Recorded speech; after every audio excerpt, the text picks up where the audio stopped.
Well, hey everybody, good afternoon. Here it is, Pastor Mac and Mia, and we are Roadside Ministry. And we're so glad you took time out of your day to tune in today to continue with these 5 segments. We're in segment number 2. We're so blessed to have Lillian here again with us. Lillian, thank you so much for coming back the second day. You're We welcome. truly appreciate Well, you. thank you so much for taking time out of your busy schedule. And I want to thank our viewers, our loyal viewers that actually went ahead and sent emails. They wanted to know so much about the ministry. And one of the questions that we actually had, that they actually had for you, was they asked more about the chapel. So they want to know more about the chapel. Why don't you tell them Okay, about more about the chapel. about You the remember chapel? it all started back on the river that we talked about yesterday. You know, God given that vision and erecting this chapel.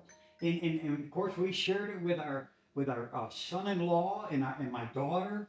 I shared that with them and they caught the vision quickly. Wow, that's Caught the great. vision quickly. They went out and they purchased this 4x8 Harbor Freight kit trailer, and then he and we built the thing, and then of course me and I we started constructing it and everything, and you know I had to get into the community.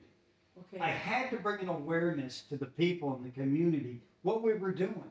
So what I did is I went to Home Depot, Lowe's. Really? Yeah, I went to them and I shared with them the vision of what we were doing. You know, I told them that we were going to construct a portable chapel Wow. and pull it across the country and share Jesus Christ with others, and they listened. Really? They Wow. listen. You know, sometimes people say they're listening, but they're not really listening. Right. But these people listen. These managers listen. They drew in, and you know, I just shared the message with them. You know, I shared John 3:16 with them. It says, "For God so loved the world that He gave His only begotten Son, Yes. that whosoever believeth in Him shall not perish, but have everlasting life." That is so true. And you know, we want people to have everlasting life. We want people to come into the family Yes, of God. yes. And we were just so excited.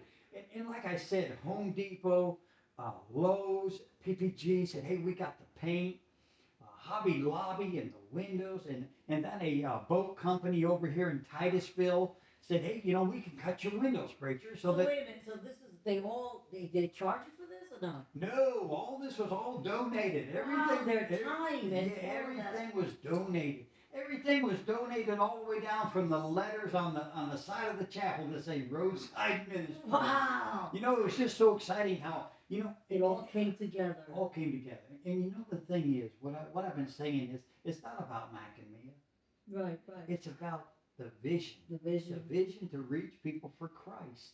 You know, that's the only thing God told us to do. Yeah. You know, He said to go out and tell others about Christ. That is so And amazing. that's what we're doing. And you know, if I could, I'd just like to take a few minutes. Sure, go Just ahead. a few minutes to just thank some people. And I'll probably forget some people. But I want to thank Charles and his lovely wife in Lenore, Really? North Carolina. Oh, okay, wow. Yeah. Okay. And then I got Brother James here in Mims, Florida. Hey, I never been to Florida. I probably passed it by a couple of And times. then I got Ike Mhm. over in Statesville, North Carolina. Wow. And now this next one's kind of tough on me. This Mr. and Mrs. Sherrill from Colorado. You know, Mrs. Sherrill went home to be with the Lord just just a week ago, and she was very dear to me, but very dear to this ministry. You know, she was a strong pillar for this ministry. The whole family, the boys, the husband. You know, they've been a part of my life for 15 years or so. Wow. And Wow. I truly love it. You know, one of the things I can say for Miss Cheryl is, you know, I went to her and I telling her about the ministry, and she was saying, you know, you got to get on social media. You got to get on the Facebook. And I never did any of this stuff, you know, and she's giving me some ideas, and you know, she'll truly be missed. Mm, But you know, there's one thing that they can never take away from me. mm. It's the love I have for her in my heart. Oh, She was so very, cool. very dear to You see, me. she agreed with you on your vision. She believed you, and she told you what to do.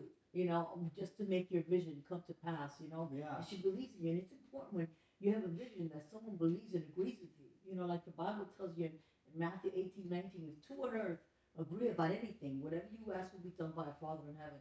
And that is so precious. And and she truly, truly believed in us. And I continue this list. You got Benny over in Hickory, North Carolina. You got Oscar in Hickory, North Carolina. You got Charles Sherrill in Hickory, North Carolina. We got Mark out of Charlotte, North Carolina. Wow. We got, you know these people, Lily and then Dean over in Mims. It is Florida. And we got Peggy in Memphis, Tennessee. Look at that, Tennessee. We got Lapita in Fort Worth, Texas. Texas, we're all over the place. We got the pastors here at New Life Space Coast, and then we got Yes. the pastors at Central Church in Charlotte, and then we got Sid and Susan here in Cocoa, and then we got Tommy from Gastonia, and there's just so many others, and our children and how they came behind us and just believed in the ministry. That is beautiful. That is just so beautiful, knowing everything that has happened and how this came together just because people went ahead and donated to the ministry. Now, I know we're running kind of late and I don't want to pass it, so one quick question, if we do have time. Okay, basically, they wanted to know at least another story about your crusade the first time you went out. Well, the thing is with the crusade, when we first ran out, these were two very important tools. Okay. These are two very important tools. What it does is it gives a picture of the chapel and the truck that we were originally going to pull with. It also gives our testimony on the back. Wow, look at this, so you can see it for people that can't see, here it is. And then you can read that in the back. And if somebody wants a copy of this, they could just go to the website or just email it or how? Just send us an email. Okay. Send us an email. We're go ahead and get it to them. You know. Oh, you know, or you can download the ebook. It has it inside there. Okay. It does. All right. And then this here was an important tool. This was what we called the resource guide, and we gave these out to truckers and travelers, and it was a resource guide of what they needed on the highway. And you know what talked about here, the 1-800 prayer line, the substance abuse, the suicidal hotline, Wow. the international trafficking hotline, the sexual abuse hotline, and the suicidal hotline. Wow. And Lily, these weren't just 800 numbers. I literally called each one of these numbers to make sure they were that somebody answered it. That is Because great. if somebody's got something, I want them to talk to somebody. I want them to get through it. You know, I mean, suicidal. You know, there are so many out there that are dealing with depression and oppression, that are looking at suicide, and I mean, it's just unbelievable. And human trafficking across. We traveled our first crusade across Interstate 40, and how I remember one place up in New Mexico that the guy literally asked us, Lillian, if he could make copies of this because of the number of human traffickers Wow. that were looking for things. This was an awesome tool that God gave us the vision to be able to print this, to put this in people's hands. And you wouldn't believe the people that would just take the stuff. You know, I mean, it's just amazing. And then suicide. Oh. Suicide. We were one place, and there was a woman we pulled in for the night to set, and the woman next door to us was going to commit suicide that night. Oh my goodness. Suicide that What night. do you mean when you say next to us? What do you Next to us, mean? we pulled into a Cracker Barrel. Okay. They're going to have a Cracker Barrel in heaven. We pulled into a Cracker Barrel, and there was a car next to us, and I got out, and this woman was over there, and I heard her crying. So I asked my wife, Mia, just got to go over and talk to her a little bit and see what was going on. And you all know my training is clinical psychologist. Okay. So I'm trained in this kind of stuff. So what I did is I went to her, and I talked to her, and I'm going to tell you what. Number one, we were tired. Yeah. The whole But I'm never too tired to talk to somebody about Jesus Christ Oh. and saving their life in what is the most important thing in life. Hey, today might be terrible, but tomorrow might be the best That's day right. ever. Yes. You know, and we stayed up with her for all night, just talking to her and helping her. She had a plan. She was going to put a hose pipe in the exhaust, put it in her car. Her car was so consumed with stuff that you couldn't have breathed if you wanted to. Dear Mhm. Lord. But we talked to her all night and got that assurance, you know, because my first thing was I was going to call somebody and have her taken to the hospital. But no, I took my time.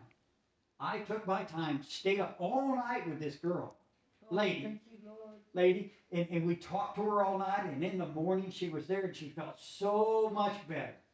So much better. That is so So nice. we went ahead and we helped her out a little bit. You know, we gave her some money for gas and Did got she come fixed. to know Jesus? Did she ask Jesus to come Well, to her? she told us that she was a Christian. She had told us that she was a Christian. We had talked about the plan of salvation. She agreed that she had accepted Christ earlier in life. But you know what, Lynn? The thing is, if it wasn't for these people and you people to support us, Yes. to get us out on that road, to get us out on that highway, to share the gospel of Jesus Christ, that woman would have killed herself that night. Dear Lord. We would not have been there if it wasn't for you. Thank God, yes, and we want to thank you so much for that story. We'll follow the rest of tomorrow. But for all the subscribers there, you definitely want to go ahead and please donate to our link that we have. We have a link in there. We also have the QR code, whether it's $5, $10, just like that. We're getting everything ready for next year because everything was so expensive. So we just want to thank you so much for all that you do. They keep sending the emails. We appreciate all that you've done. Thank you so much, and you have a wonderful day. God bless you, Pastor Mac and Mia. We love y'all, and thank you so much for tuning in.